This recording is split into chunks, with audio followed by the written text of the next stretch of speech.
120 சாட்சிகளோடு பிள்ளையான் என கூறப்படும் குள்ளர் பிள்ளையானின் பேச்சாளர் அவரும் சாட்சியாக கூறியிருக்கின்றார். இலங்கையில் மாத்திரமல்லாமல் வெளிநாடுகளுக்கு சென்றும் சாட்சி கூறியிருக்கின்றார். அடுத்து கைது செய்யப்பட போவது யார் என்பதை நாம் பார்த்துக் கொண்டு காத்துக் கொண்டிருக்கின்றோம்.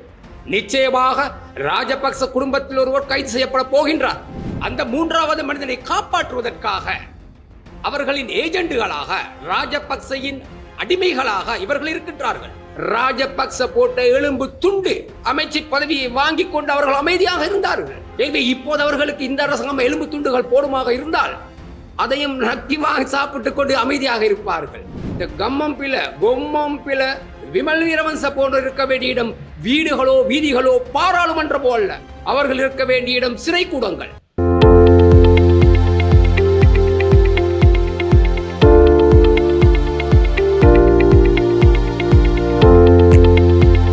இப்போது சிஐடியினரால் கைது செய்யப்பட்டிருக்கும் துவான் சுரேஷ் சலே என்பவர் நீங்கள் அறிந்திருப்பீர்கள்.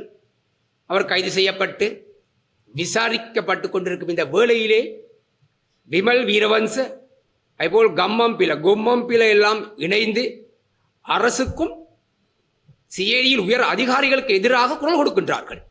எனவே இது தவறான ஒரு செயல். அரசியல் என்பது என்ன என்று தெரியாத இந்த முட்டாள்கள் அரச உத்தியோகத்தர்களோடும் பாதுகாப்பு அதிகாரிகளோடும் விளையாடுகின்றார்கள். சாதாரணமாக அரச உத்தியோகத்தர்களுக்கு தொழில் செய்யும் இடத்திலே அவர்களுக்கு இடையூறு செய்வதாக இருந்தால் அது நிரூபிக்கப்பட்டு நீதிமன்றத்துக்கு கொண்டு சென்றால் 14 நாள் சிறை தண்டனை கொடுக்கப்படுகின்றது அவர்களுக்கு.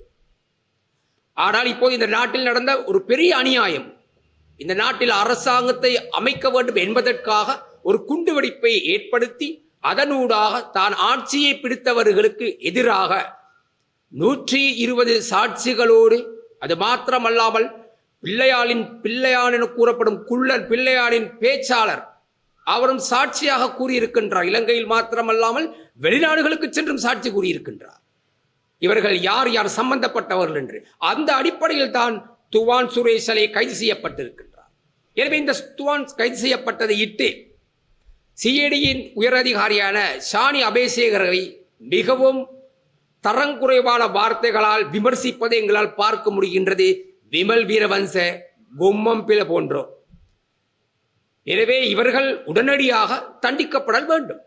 சாதாரண அரசு அதிகாரிகளுக்கு எதிராக யாராவது பேசினால் அவர்கள் கைது செய்யப்பட முடியுமாக இருந்தால் இவ்வளவு பெரிய உயர் அரசியலில் இருப்பவர்கள் உயர் அதிகாரிகள், போலீஸ் உயர் அதிகாரிகள், அதுபோல் இவர்கள் கைது செய்யப்பட்டு இருப்பது மிகவும் பயங்கரவாத தடை சட்டத்தின் கீழ்.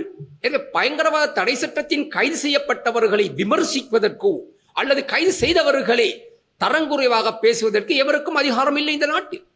எனவே இவர்கள் உடனடியாக கைது செய்யப்பட்டு சிறையில் அடைக்கப்பட வேண்டும். அப்படி நீங்கள் அடைக்கப்படாவிட்டால் மேலும் இந்த நாட்டில் இவ்வாறான பேசி பல பிரச்சனைகளை ஏற்படுத்துவதற்கான ஒரு சந்தர்ப்பத்தை இவர்கள் எதிர்பார்த்து காத்திருக்கின்றார்கள். இதற்கு காரணம், இதில் பின்னணியில் இருப்பவர்கள் யார்? மஹிந்த ராஜபக்ச குடும்பம். அடுத்து கைது செய்யப்பட போவது யார் என்பதை நாம் பார்த்துக் கொண்டு காத்துக் கொண்டு இருக்கின்றோம். நிச்சயமாக ராஜபக்ச குடும்பத்தில் ஒருவர் கைது செய்யப்பட போகின்றார். அதை தடை செய்வதற்கு, அதை நிறுத்துவதற்கு தான் இவர்கள் இவ்வாறான வேலை திட்டங்களை ஆரம்பித்து செய்து கொண்டிருக்கின்றார்கள். எக்காரணம் கொண்டும் எதுவும் இவர்களால் செய்வதற்கு முடியாது. இது நியாயமான ஒரு சட்ட நடவடிக்கை. இது அரசாங்கத்தால் பழிவாங்கல் அல்ல. கோட்டாபய ராஜபக்ச ஜனாதிபதி பதவியை பாரமெடுத்து பிரதமரை நியமிப்பதற்கு முன்பு ஷானி அபேசேகரை உடனடியாக வெளியேற்றினார் சிஐடியில் இருந்து. காரணம், அவரிடம் சகல சாட்சிகளையும் அவர் பெற்று வைத்திருந்தார். அதனூடாக நடவடிக்கை எடுத்தால் யார் யாருக்கு பாதிப்பு ஏற்படும், யார் யாரெல்லாம் சிறை செல்ல வேண்டிய நிலை ஏற்படும் என்பதை அறிந்து புரிந்து தெரிந்து அவரை உடனடியாக சிஐடியிலிருந்து தூக்கி எறிந்தார்கள். எனவே அவர் மீண்டும் வந்து விட்டார். சட்டம் அழகாக நடக்கின்றது. அற்புதமான செயல்களை நாங்கள் வெகு விரைவில் பார்க்க போகின்றோம். ஆதலால் பயந்து கொண்டு இவர்கள் கூக்குரல் விடுவதை எங்களால் பார்க்க முடிகின்றது. எனவே இப்போதெல்லாம் இந்த துவான் சுரேஷ் சலேவுக்காக குரல் கொடுக்கும் இவர்கள், இந்த எதிர்கட்சியிலிருந்து விமல் வீரவன்ச போன்றோர் ஏன் அன்று சரத் பொன்சேகா கைது செய்யப்பட்டு அவர் சிறையில் அடைக்கும் போது அமைதியாக இருந்தார்கள்? காரணம், அவர்களுக்கு அன்று ராஜபக்ச போட்ட எலும்பு துண்டு அமைச்சர் பதவியை வாங்கிக் கொண்டு அவர்கள் அமைதியாக இருந்தார்கள். வேறொன்றும் கிடையாது. எனவே இப்போது அவர்களுக்கு இந்த அரசாங்கம் எலும்பு துண்டுகள் போடுமாக இருந்தால் அதையும் நக்கிவாக சாப்பிட்டுக் கொண்டு அமைதியாக இருப்பார்கள். எனவே ஒவ்வொருவருக்கும் ஒவ்வொரு இடம் இருக்கின்றது. ஜனாதிபதி இருக்க வேண்டிய இடம் ஜனாதிபதி காரியாலயம் அல்லது ஜனாதிபதி நாட்காலி. அமைச்சர்கள் இருக்க வேண்டிய இடம் அமைச்சரவை. இந்த கொம்மம்பில விமல் வீரவன்ச போன்ற இருக்க வேண்டிய இடம் வீடுகளோ வீதிகளோ பாராளுமன்றமோ அல்ல. அவர்கள் இருக்க வேண்டிய இடம் சிறைக்கூடங்கள். எனவே இவர்கள் கைது செய்யப்பட்டு சிறையில் அடைக்கப்பட வேண்டும். அல்லது இந்த நாட்டில் ஒரு பெரிய குழப்பத்தை ஏற்படுத்துவதற்கு இவர்கள் தயாராகி கொண்டிருக்கின்றார்கள். இவர்களால் ஒருபோதும் அரசாங்கத்தை அசைக்க முடியாது. 100% நாங்கள் கூறுகின்றோம். எனவே இதில் எவ்விதமான மாற்று கருத்தும் இல்லை.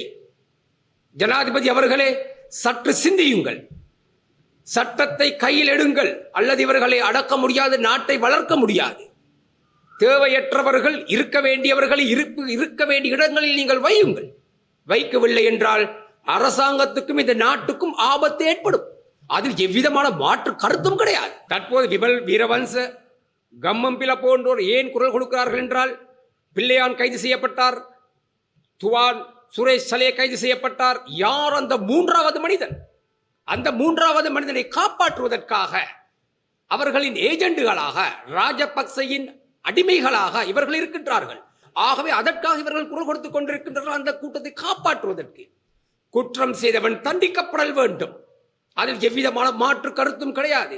இங்கே தமிழ், சிங்கள, முஸ்லிம் அனைவரும் இந்த நாட்டிலே நிம்மதியாக சந்தோஷமாக தற்போது நாங்கள் வாழ்ந்து கொண்டிருக்கின்றோம். எனக்கு ஒரே ஒரு மனவேதனையாக இருக்கின்றது. பாராளுமன்றத்திலே இருக்கும் மானங்கெட்ட தமிழ் முஸ்லிம் பாராளுமன்ற உறுப்பினர்கள் ஒருவர் கூட இது சம்பந்தமாக பேசுகிறார்கள் இல்லை, அமைதியாக இருக்கின்றார்கள். இந்த குண்டுவெடிப்பினூடாக கிறிஸ்தவ மக்கள் இறந்தது மாத்திரமல்லாமல் அவர்களை விட மிக துன்பத்தை அனுபவித்தவர்கள் முஸ்லிம்கள். மிருகத்தனமான மஹிந்த ராஜபக்சையுடைய தொகுதியான குருநாகலிலே முஸ்லிம்கள் அடித்து காட்டுக்கு விரட்டப்பட்டார்கள். அது மாத்திரமல்லாமல் கண்டி மாவட்டத்திலே திகனையில் முஸ்லிம் பள்ளி எரிக்கப்பட்டது. முஸ்லிம்கள் இலங்கை அளவில் தாக்கப்பட்டார்கள் குறிப்பிட்ட நகரங்களிலே. ஆனால் இந்த முஸ்லிம் அமைச்சர்கள் ஏன் இந்த துவான் சுரேஷ் சலே கைது செய்யப்பட்டது சரி, விமல் வீரவன்ச, கம்மம்பில போன்றோர் பேசுவது பிழை என்று பேசவில்லை என்பதுதான் எனக்கு சந்தேகமாக இருக்கின்றது. இவர்களும் மஹிந்தியின் ஏஜெண்டுகளா? தெரியவில்லை. எனவே முஸ்லிம் மக்களே, சற்று சிந்தியுங்கள்.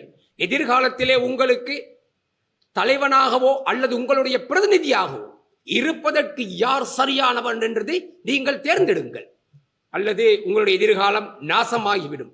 நாங்கள் எமது தலைமுறை கட்சி என்ற ரீதியிலே தமிழ், சிங்கள, முஸ்லிம் என்று எவ்விதமான பேதமும் இல்லாமல் எங்கள் கட்சியில் நாங்கள் செயல்பட்டுக் கொண்டிருக்கின்றோம்.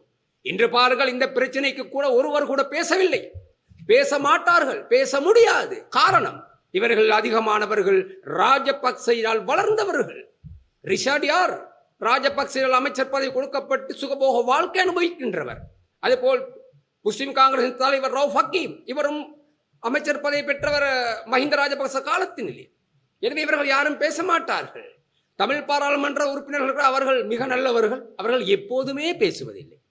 தமிழர்களுக்காகவே பேசாதவர்கள் மற்ற சமூகத்துக்கு பேசப் போகிறார்களா? ஒருபோதும் இல்லை. கருப்பு கோட் சுமந்திரன் இருக்கின்றார். அவர் யாழ்ப்பாணத்தில் மக்களை ஏமாற்றுவதற்காக நாடகங்கள் போடுவார். ஆனால் அவர் கூட இது சம்பந்தமாக பேசவில்லை. கேட்டால் நான் ஜனாதிபதி சட்டத்தரணி என்கின்றார். அப்படியா? எதற்காக ஐயா இந்த சட்டத்தரணி பதவி உங்களுக்கு? உங்களுக்கு வெட்கமாக இல்லையா? உங்கள் சமூகத்துக்காக குரல் கொடுங்கள், சமூகத்துக்காக பேசுங்கள். அது கூட முடியவில்லை என்றால் பொத்திக் கொண்டு வீட்டில் இருங்கள்.